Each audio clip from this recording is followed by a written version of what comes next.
مجھے یہ موقع بخشا کہ میں آج دوسرا کلمہ جو کہ نجات کا کلمہ ہے آپ سب کے درمیان پیش کر سکوں۔ بے شک میرے عزیزو، خداوند نے ہمارے لیے اتنے دکھ سہے، وہ ہمارے لیے مصلوب ہوا، اس نے ہمارے لیے صلیب پر جان دی۔ یہ کوئی سفر اتنا آسان نہیں تھا، اس نے ہمارے لیے اتنے دکھ سہے، اتنی پریشانیاں سہی۔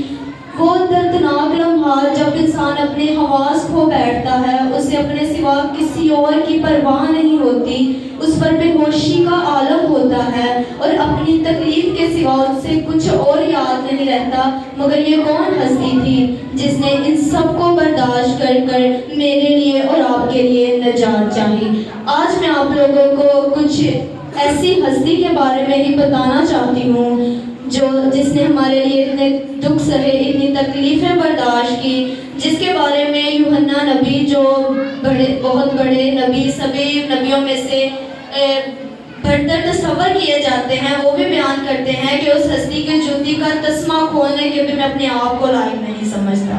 ہاللیلویہ! ہم خداوند کے جلال کے لیے زوردار تالیاں لگائیں گے۔ آج کا کلمہ ہے نجات کا کلمہ، آج ہی تو میرے ساتھ فردوس میں ہوگا۔ سو آج کی پہلی تلاوت سنیں گے اور کلام کی طرف بڑھیں گے۔ مسیح میں آپ سب کی سلامتی ہو۔ دوسرے کلمے کی پہلی تلاوت مقدس لوکا کی انجیل اس کا 23 باب اور اس کی 39 آیت سے پڑھیں گے اور سنیں گے۔ پھر جو بدکار صلیب پر لٹکائے گئے تھے ان میں سے ایک اسے یوں تانا دینے لگا کہ کیا تو مسیح ہے؟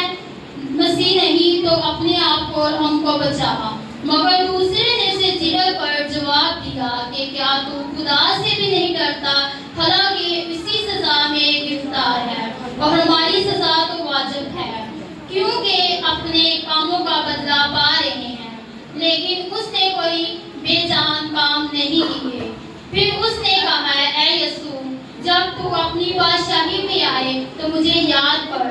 اس نے اس سے کہا، میں تم سے سچ کہتا ہوں کہ آج ہی تو میرے ساتھ فردوس میں ہوگا۔ آمین۔ آمین۔ بے شک میرے عزیزو، دونوں ڈاکو جو خداوند کے ساتھ صلیب پر لٹکائے گئے تھے، اس میں سے ایک ڈاکو کے یہ الفاظ ہیں۔ سب سے پہلی بات جو میں بیان کروں گی وہ یہ ہے کہ سب سے پہلے دونوں ڈاکو جو تھے وہ ان لوگوں میں شامل تھے اور دونوں خداوند کے اوپر لعن طعن کر رہے تھے، خداوند کو برا بھلا کہہ رہے تھے۔ لیکن جب خداوند کی بادشاہی ظاہر ہوئی، جیسے کہ رات بھی بابی خالدہ نے بتایا کہ یسوع جو تھے وہ جب سے ان کو کوڑے لگانا شروع ہوئے تھے، ان پر عدالتیں ہونا شروع ہوئی تھی، وہ تب سے ہی معجزات کرنا شروع ہو گئے تھے۔ تو ان کی بادشاہی جب اس ڈاکو پر ظاہر ہوئی تو اس نے خداوند کا اقرار کیا، تو اس نے خداوند کے ساتھ کہا، اور یسوع نے بھی اپنے ساتھ لڑکے ہوئے اس باغی اور ڈاکو کو جنت اور فردوس کا دعوت نامہ جاری کر دیا۔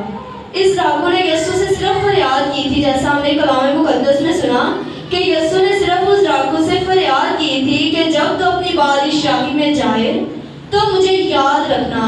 لیکن میرے عزیزوں، وہ یہ نہیں جانتا تھا کہ وہ کس ہستی سے درخواست کر رہا ہے اور وہ کس ہستی سے کہہ رہا ہے۔ بے شک وہ جس ہستی کے ساتھ مخاطب تھا کہ تو مجھے جب اپنی بادشاہی میں جائے تو داخل یاد رکھنا، وہ ہستی کئی زمانوں سے بالاتر تھی۔ اس کے نزدیک نہ کچھ ہے، نہ کچھ تھا اور نہ کچھ ہوگا، بلکہ سب کچھ ہو رہا ہے۔ اس کی بادشاہی اسی وقت قائم ہو چکی تھی اور وہ بادشاہوں کا بادشاہ وقت اس کی مٹھی میں بند تھا۔ وہ یہ نہیں جانتا تھا۔ یسوع نے اس سے فوری کہا کہ آج ہی تو میرے ساتھ فردوس میں ہوگا۔ نہ یسوع نے کہا کہ نہ تو کل ہوگا نہ تو پرسوں ہوگا، بلکہ آج ہی تو میرے ساتھ فردوس میں ہوگا۔ ہاللیلویہ!